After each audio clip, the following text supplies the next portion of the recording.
Hey everybody, the first composition rule that I'm going to talk about is the rule of thirds. So, oops, that was the wrong layer. Anyway, so, cameras, a lot of them come with a setting where the viewfinder is divided like this. It's divided into a 3x3 grid. And a lot of famous artworks too, if you draw lines over it, or even with your mind, you'll see that they're usually more likely than not divided by thirds. And for a long time, I knew that this was a good rule to follow, but I was like, why? Why is it a good rule to follow? I'm sure there's probably explanations on the internet, and I didn't really research them, but I came to this conclusion on my own, so I feel like that could be very helpful.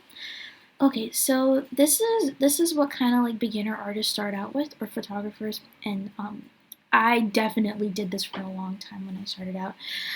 If you're planning like a painting or a photograph with like a lot of different elements in it, then you're gonna then this is not exactly very conducive to use. I will say that you can use this in an effective way, but it's a lot harder to, which is why like I usually am like, no, I'm not even gonna try. And I've been drawing for so long, but I'm not saying you shouldn't try. If you want more information on how this can be used effectively, like definitely hit me up, or I'll just explain it later in this video. Okay, so this is a 2x2 grid, and I'm going to just show you the example drawing that I have on here. It is these two girls that I really love, and so I put them right at the center, like based on the lines of the 2x2 grid. So why doesn't this work? Because when the eye is looking at the picture, it's like, well, where do I look? Because both sides have exactly the same amount of size, they have the same amount of area, it's like, do I look here or do I look here? I don't know. Why did I draw that question mark inverted? Damn. And so, since they don't know where to look, their gaze will kind of just be like wandering around the picture, which like if you want to make a good narrative, that's not exactly like super conducive to making a good narrative. Like you're just like, ooh, I just want to draw like girls and clouds and just la di da. Like that's totally fine. But if you're making a story, if you want to make art with some purpose, then this might not be the right way because the eye's view is just like floating around, like what do I look at? And so it's not gonna be a great storytelling experience. I will caveat this with saying that art does not have to be created with purpose to be good. Like I'm gonna lay out all of these rules, but you can still make perfectly good art if you just mess around and just finish like what you mess around with, or if you even draw without composition. Like I say that composition makes for better storytelling for sure, but you don't need it to tell a good story, and you don't even need to tell a story to have beautiful art. So that's just my I don't want to say disclaimer because that just sounds like I'm like moving it out of the way, just for like, oh yeah, disclaimer. Ugh, no, like this is genuinely what I mean from the bottom of my heart. So yeah, just to re-summarize, this exactly isn't a good composition strategy because since the eye doesn't exactly know where to go because both the sides are exactly the same in terms of area, then it just kind of floats around. Like imagine like if they were like, hold on, let me see if I can draw this. Like imagine if like they were like two cookies and they were like, okay, ignore the grid over here. Imagine if there were two cookies and okay, these look different because I'm human and I'm not a machine, but imagine that these look exactly the same. There's like nothing to, so like when you're looking at the cookies, you're like, which one do I look at first? And then you kind of like end up looking at both of them, which is like, okay, for cookies it's fine, um but maybe for like an art piece it's like, yeah.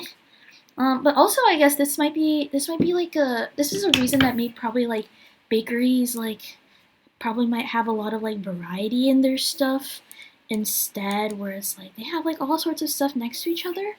Your eye's going to be drawn to different things based on, well, a whole bunch of different factors, but the variety will change where you look, and that affects what you get. But yeah. So that's, I guess, like my idea of what not to do. AKY, like the 2x2 graph isn't super effective. Now I'm going to show you like a similar version of that drawing. Oops, not that one. This one. And I did this. This is the same drawing. I think I just moved things around. And this is on the 3x3 grid. Okay, so you're like, okay, like, this is literally the same thing. Like, what's different? So here, actually, the eye will have a little bit of an easier job knowing where to look. And I'll tell you why. So this area, that's 1/3 of the thing, roughly, and this area, which is 2/3 of the thing, they are not the same. And so, like, hold on, I have so many layers. This is so sad. And so, for example, like if you're at that same bakery and you see like a giant cookie. Oh god, this does not look like a cookie. This looks like a bowling ball for like aliens. And then you see like a tiny cookie. You're definitely gonna look, you're not gonna be like, oh, I'm gonna look at both of them at the same time. Like your eye's gonna be naturally drawn to one of them. Now, whether that's the big one or the small one, I can't predict now. I mean, of course, I'll show you in another video how to use color. To make the eye choose, okay, I'm gonna look at this one, or I'm gonna look at that one. There are other ways to do it, but just shape-wise, we can't predict which one the eye's gonna look at first, but we do know that it's going to look at one of them first. Maybe it'll be the small cookie, and then once the eye is done looking at the small cookie, then it will look to the big cookie. But then if the eye looks at the big cookie first, and then when it's done looking at the big cookie, then it's gonna go look at the small cookie, and see, that's linear. It's linear. That creates a, well, it's not exactly linear. Sorry, that was bad. It creates a direct path, and for the eye to see, and that's what we want, because controlling where the eye goes, we can implement a story. And I guess I'll go into that more later. So yeah, back to this. Hold on. So yeah, so you see how just like the cookies, these areas are fundamentally different. One is way bigger than the other.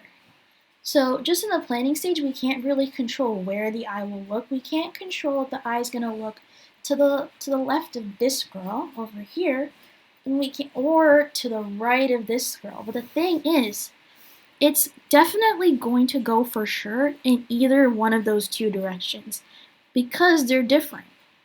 And that creates a clear pathway of what to look at. It's kind of like if you're like, how do I explain this? Like if you're coming into class like super late and everybody's already sat down and you're like brushing in, everybody is looking at you because you're the different thing, like you're the thing that stands out. It's like kind of like the same principle.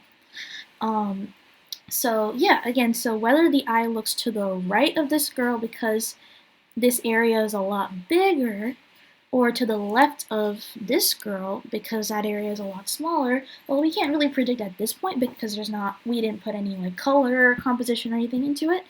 But either way, it's definitely looking one way or the other. And so if you want to tell a story, that's a really great mechanism. Like for example, like, okay, so maybe you want to highlight like maybe on this side of this girl, you wanna put like lots of details that they're gonna look at first, and this is gonna be more of a lesson on positive space and negative space. But yeah, see, like if you put all these details and like and then whoever looks at this picture since there's more on this part here, they're automatically gonna go this way. And so, if you want to put like a little story in those details, like maybe there's like a supervillain hiding over here, like among the buildings, and maybe like it's the supervillain isn't super visible because you want it to be like, oh, they're like sneaking around, and they're like if maybe the supervillain has brown skin, maybe the buildings are brown, maybe the supervillain blends in. And you want the viewer to notice that the supervillain is in the shadows, but you don't want to draw immediate attention to the supervillain. So that way, if you put all these in it, in addition to the 1/3 and 2/3, like even in addition to drawing by a 3x3 grid and adding a lot of details so that the eye is sure because of one, the difference in size from the grid, and then these details here, the eye is going to be sure to go in this direction. And then they're going to definitely see the supervillain, even though the supervillain isn't highlighted, isn't in the center, and is a completely different color. So this is why I'm saying that composition is a really good way of storytelling. So yeah, that's just a video of why the 3x3 grid is better in general than the 2x2 grid. So at the end of every video, I'm going to talk about how so the thing is, my rules are not absolute. Like the rules that I'm telling you about, they're not my rules. I didn't make them up. The rules that I'm telling you are absolutely not absolute. So here's my thing. Like if there is a rule to achieve one thing, if you want to achieve the opposite thing,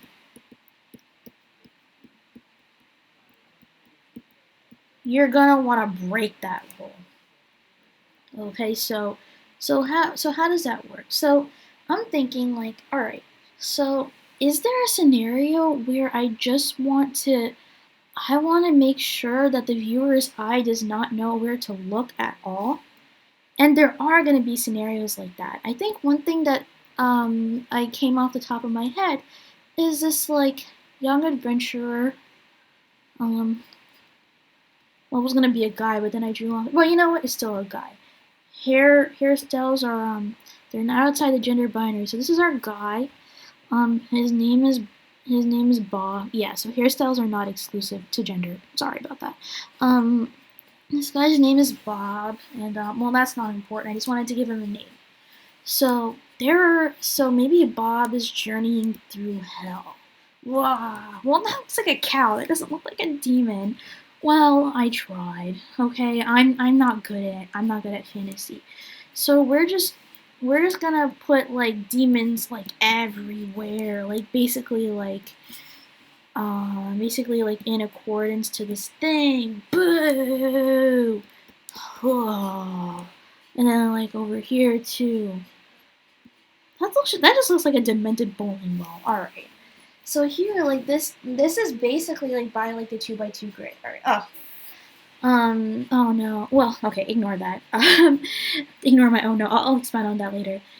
Because it's a 2x2 grid, it's like, all right, you don't really know where to look first. Like your eyes just like, which one do I look at first? Like, and so because of that, because of the disjointedness, because of the inability to focus on one specific one, then the viewer who's looking at this, they will get the sense that Bob is being tormented equally by all of these demons, and it's so overwhelming, he doesn't really know where to look, because you don't know where to look. I mean, they're not going to directly think, oh, I don't know where to look, so he's not, because I don't know where to look, that means he doesn't know where to look, and that means you're all bothering him. They're not going to directly think that, but they're going to walk away from your piece and they're going to say, oh my gosh, this piece, like, it really made me feel as confused and lost as the person inside it. Like, it really communicated that. And they're going to treat you like you're some, like, virtuoso, which of course you are. But the reason behind it wasn't virtuoso. It was just you deciding to break a compositional rule. That took you maybe like 5 seconds to decide to do, and all of a sudden you're getting rave reviews on your piece. Because they're like, it makes me feel this, it makes me feel that. And you made them feel that way just going by lines. And this is how composition can, even though it can be very technical, it helps your creativity, which is like, yeah, boy. Okay, so this concludes this part's lesson. I'm going to be right back with the next lesson about using shapes and lines as focal. Okay, hello. Unfortunately, I'm back to say so I'm just expanding upon my oh no. So I realize this is not exactly a good example of the eye going all around the page because it doesn't know where to look, because unfortunately, completely by accident, when I was drawing these, I followed a spiral, which is an unbroken line So when the eye is looking at Bob and his assortment of personal tormentors, it's going to start here, and it is going to go like that. Or it's going to start here, and it's going to go like that. Either way, there's a clear direction, so it doesn't emphasize the disjointedness of Bob's tormentors. And I messed up. So anyway, I decided to move them around to make them truly disjointed. So there's like absolutely no one. You just don't know where to look, and Bob doesn't know where to look either, and that achieves its purpose. There's no unbroken line by accident. So yes, this is a better example than the previous one. I'm sorry, Bob. That previous one was not going to win any awards at an art fair, but this one might. Like if they ignore the demon that looks like a cow and the angry emojis that are floating in the sky. That was actually what was in like the bottom layer of hell in Dante's Inferno. Anger emojis. Oh god, that was such a bad joke. Bro, like why do I even try? Like why do I even try? Well, it's okay. You guys have already been on my account for like a long time. You guys know how corny I am. I am absolutely just, I'm not funny, but I'm not afraid to admit that. I will make terrible jokes until the end of time. And speaking of ends, I am truly